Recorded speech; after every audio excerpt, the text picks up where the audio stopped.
Hello बच्चों, let's read the question. Present question is based on two statements. Those are assertion and reason. Assertion में है a rigid body not fixed in some way can have either pure translational or a combination of translation and rotation. A reason है in rotation about a fixed axis. Every particle of the rigid body moves in a circle which lies in a plane perpendicular to the axis and has its center on the axis. तो बच्चों सबसे पहले कोशिश करेंगे assertion को समझने की. इसके लिए हम कंसीडर करेंगे example of rigid body in different scenario. तो हम रिजिड बॉडी को मान लेते हैं तीन केसेस में. ठीक, एक ही रिजिड बॉडी को हम मानते हैं. फॉर एग्जांपल एक डिस्क मान लेते हैं हम.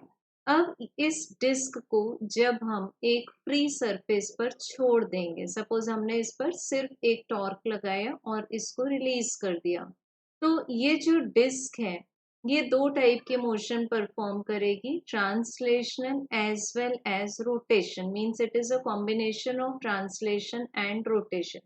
तो इससे असर्शन का पार्शियल स्टेटमेंट राइट प्रूव हो गया. अब बच्चों हम केस 2 में ले लेते हैं. इस डिस्क को एक पर्टिकुलर पॉइंट पर मान लेते हैं हम, यहाँ हमने एक एक्सेस फिक्स कर दिया, नेल फिक्स कर दिया और इसके अबाउट डाल दिया इस डिस्क को. डिस्क में एक होल था और अब हम इस पर एक टॉर्क लगा के इसको रिलीज कर देते हैं. तो बच्चों अब ये जो डिस्क है वो प्योर रोटेशनल मोशन परफॉर्म करेगी. तो केस नंबर 2 आ गया. अब केस 3 में हम मान लेते हैं, अब यहाँ क्या किया था, हमने इसको कुछ फिक्स किया था by the help of this nail. यहाँ पर ये फिक्स थी तो इसके ऊपर एजर्शन का स्टेटमेंट एप्लीकेबल नहीं हुआ, तो इसने रोटेशन मोशन परफॉर्म कर लिया. बट अब अगेन हम एक डिस्क ले लेते हैं इस तरह से और इस डिस्क को हम सिर्फ इस हॉरिजॉन्टल सरफेस पर ट्रांसलेट करते हैं. हम इस पर टॉर्क नहीं लगाते, हम इस पर लगाते हैं force, that is to at this particular centre.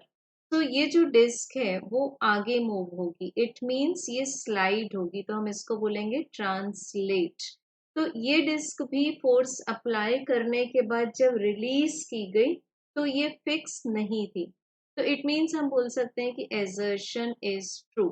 अब reason in rotation about a fix axis, जैसे कि केस 2 में हमने जो रोटेशन लिया है वो एक फिक्स्ड एक्सिस के अबाउट लिया है. अब एक्सिस है यहाँ पर वर्टिकल और डिस्क के जो डिफरेंट पार्टिकल्स हैं वो इस तरह के सर्कल्स में मूव होते हैं जिसका जो ओरिएंटेशन है वो इस एक्सिस ऑफ रोटेशन से परपेंडिकुलर है और सभी के जो सेंटर्स हैं वो चाहे एक्सिस से कितनी भी दूर हो वो एक्सिस ऑफ रोटेशन पर ही लाई करेंगे, सबके सेंटर्स, ठीक, इस पर्टिकुलर ओरिएंटेशन में. So we can also say that the reason is also true.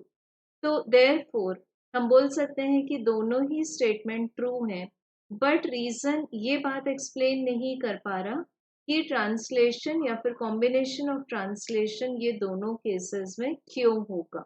So we can say that the correct answer is option 2. Thank you.